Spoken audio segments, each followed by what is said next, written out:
What I want to talk about today is we've been given a lot of opportunities through the MAP 21 to move forward with preservation, but all of you know that we can easily have failures out there. We can have some poor quality contractors come in and do a bad job for us. And like I like to say, there's a lot of contractors may have 30 years of experience, but it's 1 year repeated wrong 30 times. When I saw that last presentation on chip seals, I'm going to ask you a question. What is hot mix made out of? It's oil and rock. What's a chip seal made out of? Oil and rock. Why don't our chip seals look like hot mix overlays? It's because people don't know how to do them. It's that simple. Did anybody last year go to the Minneapolis R26 meeting? You saw a chip seal, right? Did that chip seal look like a chip seal or look like hot mix? It looked like hot mix. We've got to learn how to do chip seals, and the contractor has to learn how to do chip seals. There's no excuse for some of the things that we just saw up on that screen. I mean, I'm sorry, but that's not what I call a chip seal. That's a mess. We should put a chip seal down that looks just like a hot mix overlay, and if we're not doing them that way, then we're doing them wrong. I'm sorry.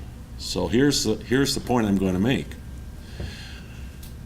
We all can stand here and we can all talk about our good projects and our bad projects, but all of you know you've seen bad projects. We've seen bad projects in concrete. We've seen bad projects in hot mix. The only problem is that those bad contractors or bad projects don't bite us right away. We don't see the bad results for a year or 2 or 3. That's where we start to see those problems. But with preservation, it's different, because you're going to see them either the first 6 weeks or after the first winter. That's when they go south on you. So we got a big problem here. As the CFR says, we have to have a trained and qualified workforce. And quite frankly, we're lacking that. And for whatever reason, the agencies have downsized, and they're going to continue to downsize. They're expecting more out of us. But what we can't have are some of these treatments that blow up in our face, and all of a sudden the state or the local agency puts a moratorium, and we already heard stories about that during this conference. The moratorium that's been put on whatever the treatment is. So what are we going to do? Because we all know that there's potential problems, and we cannot afford to have failures anymore. And we have talked about this for years and years and years. So now we're going to take a step forward. And why are we going to take a step forward? Because the need is here, we're given the opportunity, and if we stub our toe, we're not going to get back into the race. So we're going to start talking about pavement preservation certification. And let me get into this. First of all, the way we're going to do it is a voluntary program. States can, or local agencies can adopt it, or they can walk away from it. But what it really is a confirmation that both the agency and the contractor have demonstrated a level of knowledge and competency in our area. So we're going to talk about it in a couple different ways. We're going to talk about it because we need agency certification. We need people that are out on the job, or at least can tell us when we're getting a bad job before it's obvious to the public. And quite frankly, we're losing our core competencies of skills in preservation. What was really interesting, and as I was talking with a professor from Washington State last night, when a student graduates from the university, how many of those students do you actually think? And I can say this because I'm from Michigan State University. Are we teaching them the right thing in the universities? Because How many students are going to go out and actually design a new interstate freeway from scratch? Those days are long gone. How many of us are going to really design things like we used to 40 years ago? Those days are gone. How many of us are going to put down preservation treatments the way we did 40 years ago?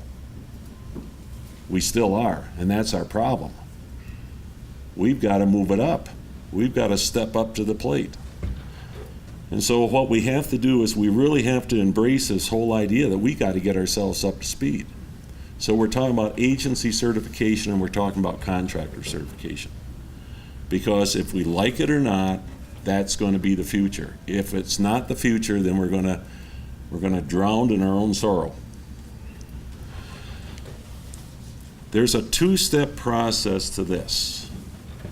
We got to have contractor agency certification, but then we have to have laboratory accreditation. Casey, you want to stand up? Casey is with AMRL. Many of the state labs are AMRL. But how many of the contractors' labs where they do mixed design, and believe it or not, there's a mixed design process for chip seals. The problem is contractors go out and run and gun. So what we need is we need this two-step process where we actually certify the agency and the contractor, but then we also accredit the laboratory. And so the ISSA has determined that they are going to jump in and they are going to require accreditation, AMRL accreditation on their laboratories. What's that mean to you? You know when you get a mixed design, it's done the right way. There's no corners cut. Also, AMRL is going to really teach material handling areas such as stockpile management, so forth. I think that's correct. Is that right, Casey? It's more lab-based procedure. Lab-based? Influenced. That's where they're more. That's practice. So, I mean, really, we've got to step up the quality. Going to start out with microsurfacing and slurry for AMRL accreditation, but we're going to move further in the future. It's going to happen. We've got to make it happen. The mixed designs have got to be done, and they've got to be done properly. This is a big quantum leap for us. Larry, one of the problems with the mixed designs is that we're working in 1980s technology, not the 60s or 70s. You're exactly right, Gary. That has to be improved too. And Gary raises a valuable point. I mean, some of the things that were developed by Benedict for the mixed design, and that's old stuff. And so there has to be some research done and some new processes done to improve the mixed designs. AMRL has an ability to help you with updating that stuff through their laboratory processes, which then cycles back down into the accreditation. So if you're looking at mixed design improvements and updating technologies with the new methods and means, AMRL has a whole suite of capabilities in that area. Right, right. I mean, we're raising the bar. We've got to raise the bar. So I don't lose my place. I mean, we're going to move forward with all of this, and eventually this is going to be the direction we are going to have to go if we want to be successful in preservation. So what is certification? For those of you that don't know, it's going to require training, but more importantly, it's going to require testing. To be certified, you've got to pass an examination. Now, the examination is not going to be the same for agencies as it is for the contractors. The contractors are expected to know more. And so it's going to be a tougher examination for the contractors. For the agencies, it's going to still be intensive, but the examination is not going to be as hardball as you might say. But the agency is going to have to know what constitutes the right procedures and what separates a good job from a bad job. We can't be having phone calls where people are screaming at the agency, why'd you do that? We've got to be successful. So we're going to have examinations. So how do you get the training? Well, there's been a lot of effort by the industry associations to date, where there's a lot of web-based training out there. You can go into the ISSA website, you can go into the ERA website, and you can get some web-based training. But that's going to take you up to a baseline level. That's going to give you the basic knowledge, so you're going to have a little face-to-face training, and it's not starting out where people walk into the class and say, geez, I've never seen a micro job, what's this all about? No, they're going to have a little bit of training before they come in for certification. So where's the training going to be offered? Well, for the contractors, it's going to be offered at the ISSA Slurry Systems Workshop. They talk about micro and slurry, polymer modified slurry. So there's really 3 in that slurry system.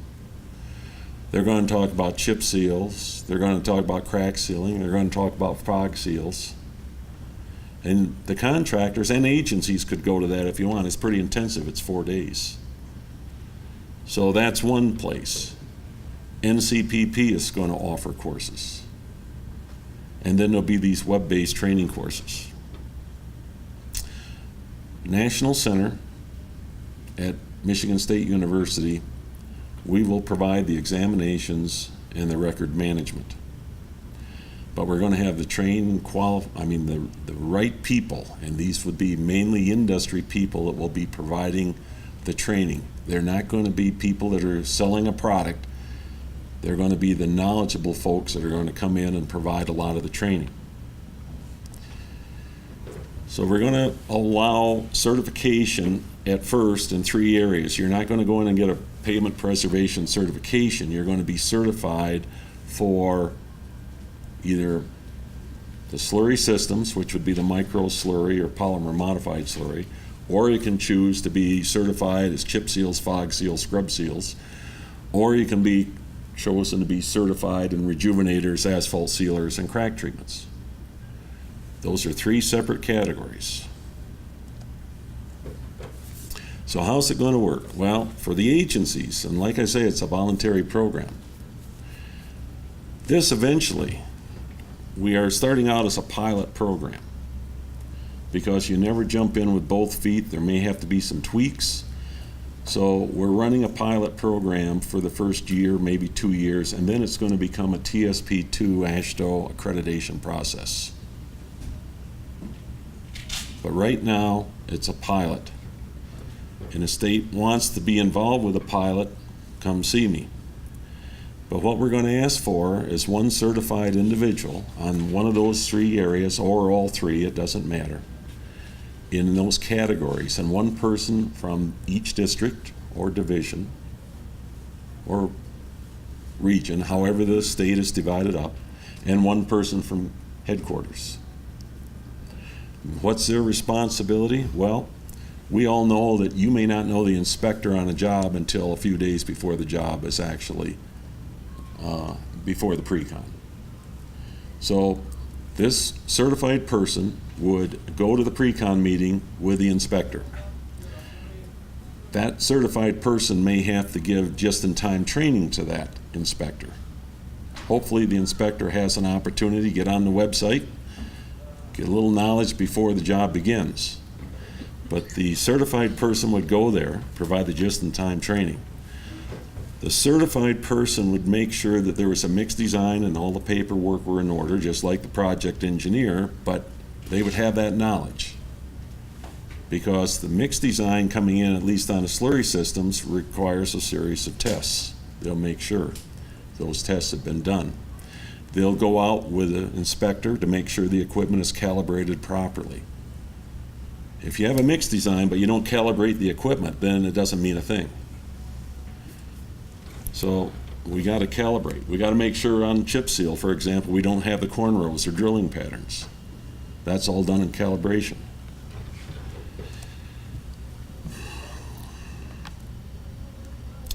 Now what goes on for the contractor? Contractor is going to have an acceptable quality control plan. You heard Chris Lubers talk about the quality control plans and quality acceptance, what the emulsion task group is working on, task force is working on. This is part of that. Contractors are going to have to step up to the plate and have that. Now, it may be a little more when they hand it to you, but we're going to have that posted, what the quality control plan. You will be able to receive that as an agency. You'll be able to receive that quality control plan. The contractor will have to train his workforce, and it's all set up. The industry has agreed to do this. They will be training their workforce internally, and different levels will have to be certified, and some people within the contracting company will certify their own workforce. So there's a number of things that the contractor is going to have to do. All certifications will be 3 years with an end date. Then they'll have to go back and be recertified. Contractors will have a 3-year certification, but they will have to renew it each year for that 3 years. And why that every year goes into effect is because we want to make sure that the employees come in, have adequate training, so when they hit their job, your job, at least they know what they're supposed to do. So that documentation is critical. Now, how will a contractor lose their certification? Well, obviously any fraudulent actions that happen or misleading the agency in any way, that's one way. But you know, a good contractor can still have a bad job. Here's the way it's going to happen. If a contractor has a bad job and he provides what we call a tail light special, where the last you see of him is as he's driving off and he doesn't come back and make it right, he can lose certification. It isn't the fact that you may get a bad job, it's how the contractor comes back to do the repair. Now, the certified contractor, how does this all fit in together? Because it's not to be confused with pre-qualification. It has nothing to do with that pre-qualification. The state simply can put in to the specification in their, say, chip seal or micro or whatever, contractor must be certified with the ISSA NCPP certification. Eventually it will be AASHTO TSP2 certification. But that's after the pilot. So you put that into the specification, the contractors will be on a web-based list that are certified, and essentially you require certification. If they're not certified, they don't get the job. So that's essentially how it's going to work in a nutshell. We've already got some states interested in the pilot program. Nevada is going to be one. Mississippi, which is good because that's Mark McConnell, who's the chairman of the subcommittee on maintenance, and they're going to be one of the leaders in it, and Illinois. Also, we have a couple other states like Indiana that are interested. Maybe one of your states may want to take it back to your leadership and be involved in a pilot program. A contractor will not lose his certification if he's working for an agency that is not certified. I repeat, it's a two-step process. The agency has to be certified and the contractor be certified, but we can't have a non-certified agency direct a contractor to do something that's wrong and then expect to hold the contractor accountable. So it's a two-way street. I threw a lot at you. Yes? So if an agency self-performs a chip seal, would the agency then be expected to have the contractor training and the agency training? Okay, if the agency does the work in-house, that would be up to the agency. No, there's no requirement there. If the agency wants to raise the bar, that's up to the agency. So, no, it's a voluntary program. So there's no requirement. Either the agency can be in or they can be out. But we feel that there's so much at stake. We've seen all of this about our asset management plans, that you cannot put an asset management plan together, as was shown yesterday, expect 5 years out of a treatment, then have it fall flat on its face. Because that's not going to fare very well with the agency. We've got to be successful. That's why we're doing this. We can lose everything that we've gained up to this point if we start throwing out poor projects. So, any other questions? I'll be around Thanks, Larry. for a little while.